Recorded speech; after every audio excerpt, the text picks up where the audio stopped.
どうもこんにちは、iKailaKaiです。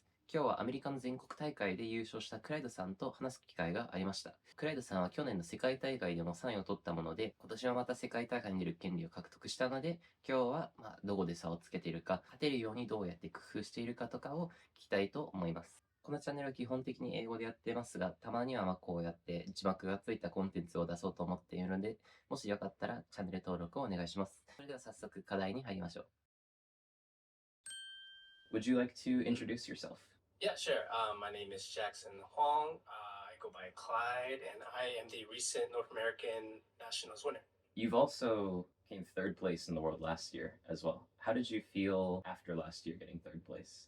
Honestly, it felt great. Like everybody told me it's a great accomplishment. I don't know. I kind of felt disappointed just because I felt like I had a really good chance of winning the whole thing. Yeah, if you listen to my speech after winning, I kind of sounded down, but optimistic. I really thought that I could definitely make it back and probably do a better job next year. And hopefully this year will be better. Yeah, I remember you said you were going to be back next year, and I feel like everyone says that, not actually accomplishing it, but you did. Yeah, I think honestly after the tournament, it was the most confident I ever felt. Like I actually felt like I was one of the best, and I thought that if I kept playing like this, I could definitely make it back. And this time you're coming in as first place instead of second place, so definitely going to be interesting to see. So in terms of this nationals, it was in Dallas, Texas, right? Yes. And you chose to bring Black Yellow Luffy. Can you explain sort of what went into your thoughts on bringing the deck? Yeah, I think since it being OP7, Black Yellow Luffy stood out to me the most in terms of like consistency and how strong it was. This is before the bans for RP Law and Lucy. I think even without those bans, I would have brought Black Yellow Luffy anyway, just because I felt like there's more skill expression, especially in the mirror. After the bans, I think it was kind of a no-brainer choice to bring since it was the only like top 3 deck that was untouched.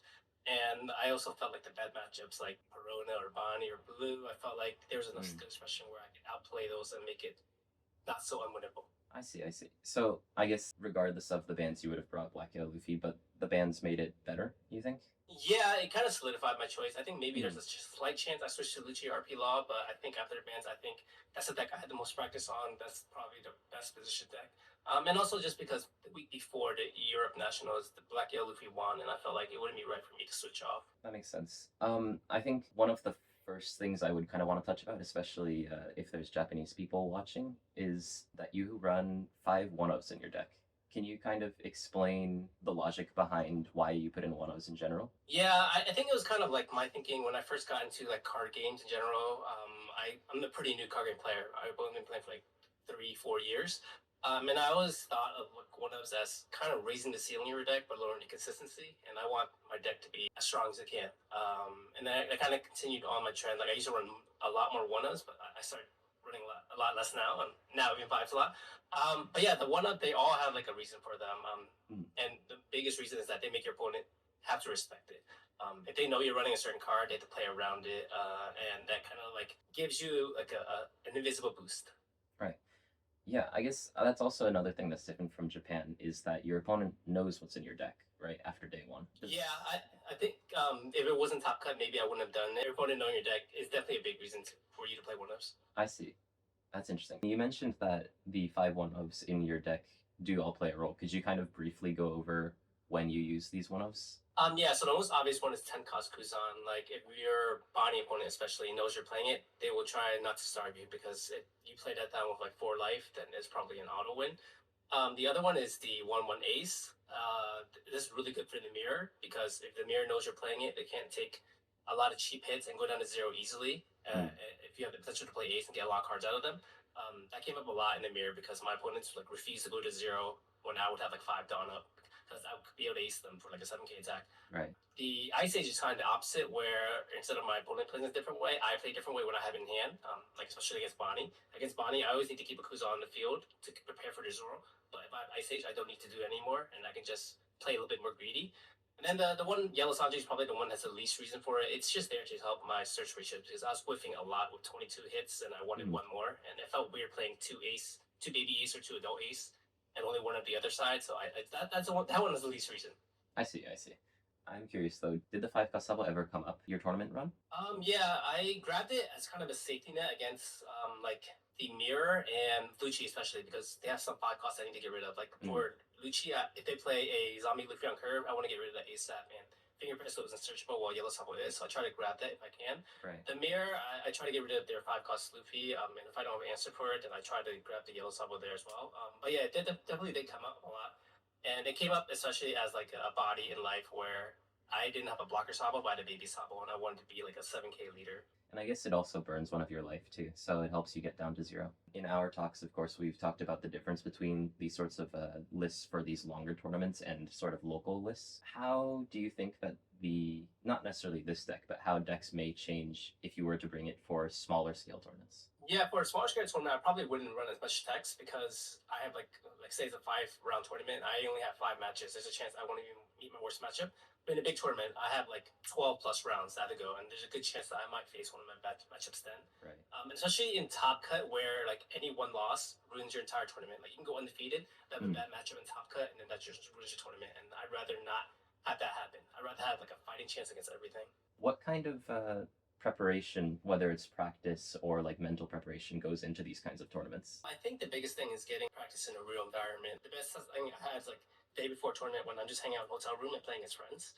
That kind of gets you the mindset that you're playing against somebody across from you. You're like shuffling real cards and you're looking to trash like real. Like, it kind of gets you like in the tournament state of mind.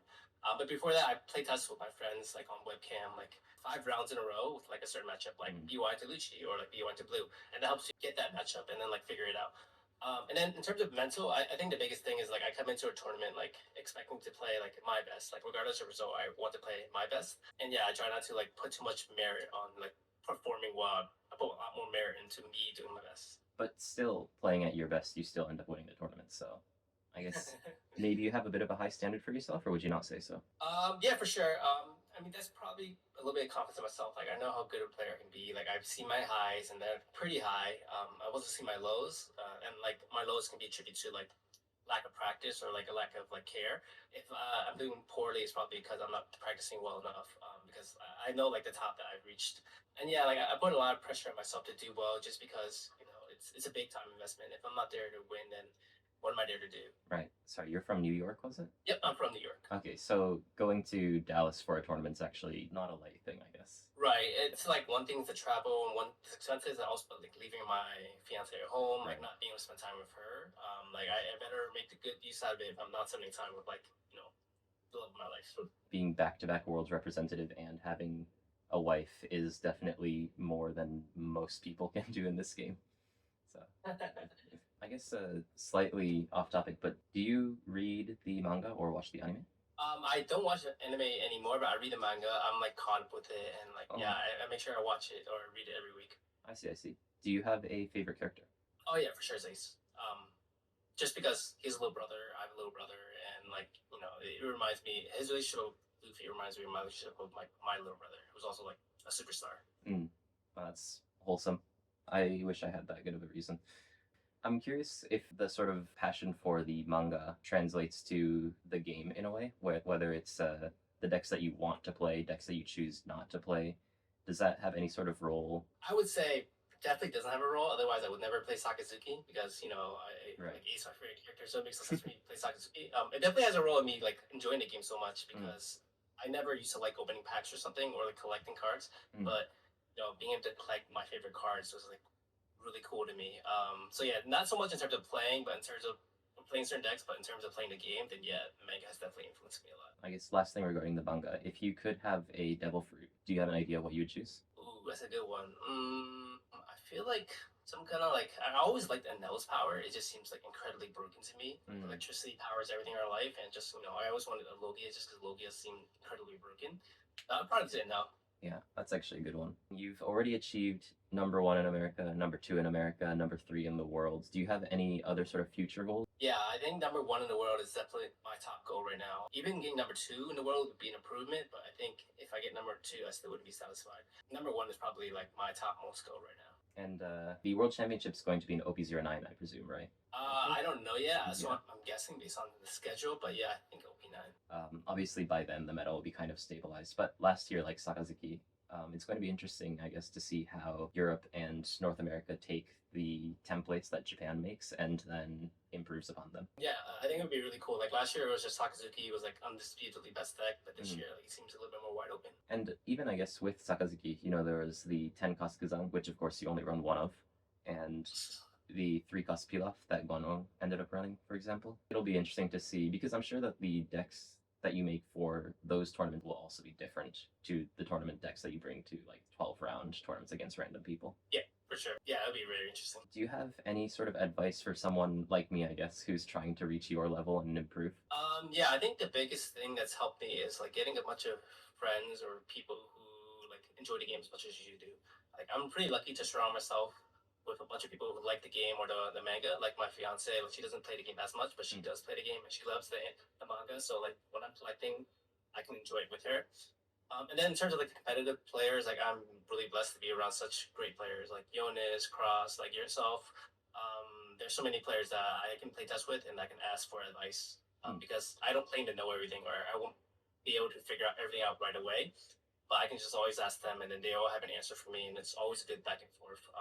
It's the worst when you're kind of in an echo chamber and just a bunch of yes men where you're all just kind of saying yes to each other or saying like the same things. So it's good to have conflicting opinions and also people who are okay to like dispute or like argue, but like not in a kind of a mean way. Like you'd be able to like debate like in a civil way. Right.